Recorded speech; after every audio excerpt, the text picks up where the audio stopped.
સૌરાષ્ટ્ર યુનિવર્સિટીના અધ્યાપન સેવાના 26 વર્ષ પૂર્ણ થતાં અંગ્રેજી ભવનના વરિષ્ઠ પ્રોફેસર અને પૂર્વ કાર્યકારી કુલપતિ ડૉક્ટર પ્રોફેસર જયદીપસિંહ ડોડિયાનું અભિવાદન કરવા માટે એક સમારોહનું આયોજન કરવામાં આવ્યું હતું.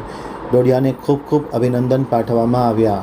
હજુ રાજકોટ તેમજ પ્રતિનિધિનો એક વિસ્તૃત અહેવાલ. સૌરાષ્ટ્ર યુનિવર્સિટીમાં અધ્યાપન સેવામાં 26 વર્ષ પૂર્ણ થતાં અંગ્રેજી ભવનના વરિષ્ઠ પ્રોફેસર અને પૂર્વ કાર્યકારી કુલપતિ પ્રોફેસર જયદીપસિંહ ડોડિયાનું અભિવાદન કરવા માટેના એક સમારોહનું આયોજન કરવામાં આવ્યું હતું.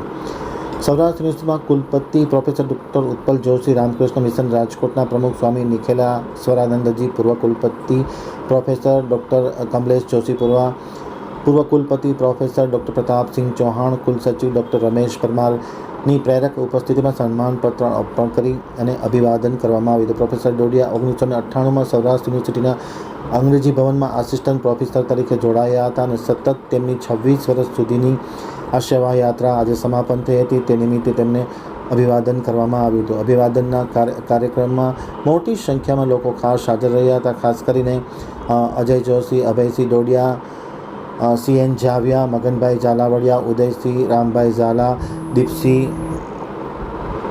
રામભાઈ ઝાલા, KD વૈસ, સગાભાઈ રાણાભાઈ બારડ, રમેશભાઈ સાકરિયા, યુવા એડવોકેટ હાર્દિક ડોડિયા સહિતના લોકો ખાસ ઉપસ્થિત રહી અને ડોડિયાને શુભકામના પાઠવી હતી.